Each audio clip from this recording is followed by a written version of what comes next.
But we go to Mobile, you see Jack Muhort, Rashid Hageman, some of the big guys on the line from the Big Ten getting worked out on Wednesday. We head down now for our coverage, which is headed by Lisa Byington.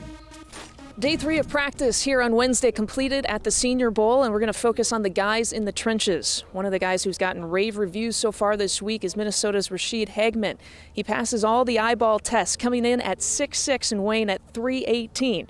One of the largest arm lengths here. What NFL scouts now want to see from him is more consistency. I feel like the inconsistency comes from, just me thinking. I mean, I feel like this is, my third year playing D tackle, and I'm just, trying to, take everything in. And especially when I think a lot, I just tend to hesitate. And then when I tend to hesitate, I feel like I'm not, playing to my best ability.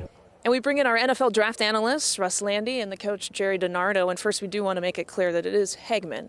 Right. Rashid Hageman, going into his new life, wants that to be clear, and that's how you say his name. But what else he has made clear is that he's one of the best players here this week. 318 pounds, 6'6", really moves well, very good agility.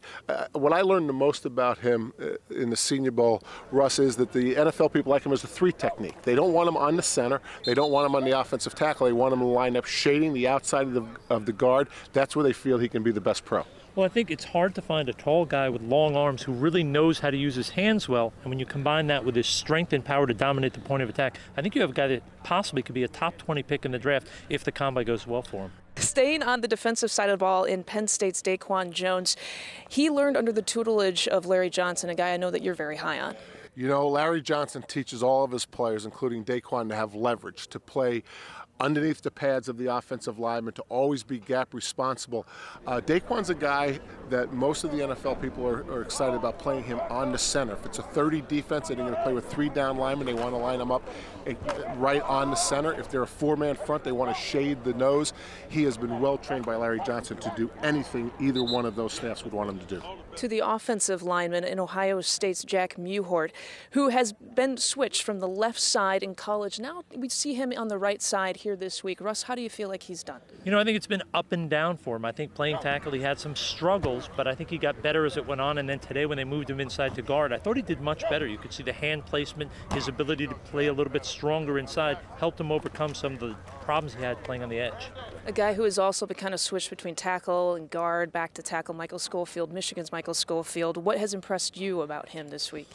I guess the fact that he's done whatever they've asked him. I mean, when he was playing right guard earlier in the week, that he was out of position, but he was fighting through it. He was doing really well.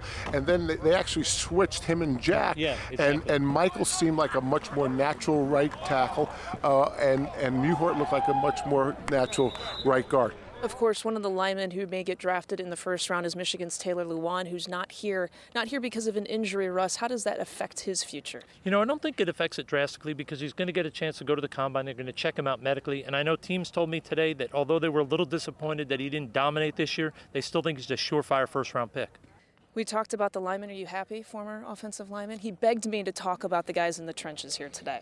They were a lot of fun to watch. Plus, you can get close to those guys in these kind of practices. The skinny guys, they're so far away. Mm-hmm. So you can almost get in the trenches with them, Lisa. A happy Gerry DiNardo makes a happy Russ Lande and a happy Lisa Byington. We'll send it back to Chicago.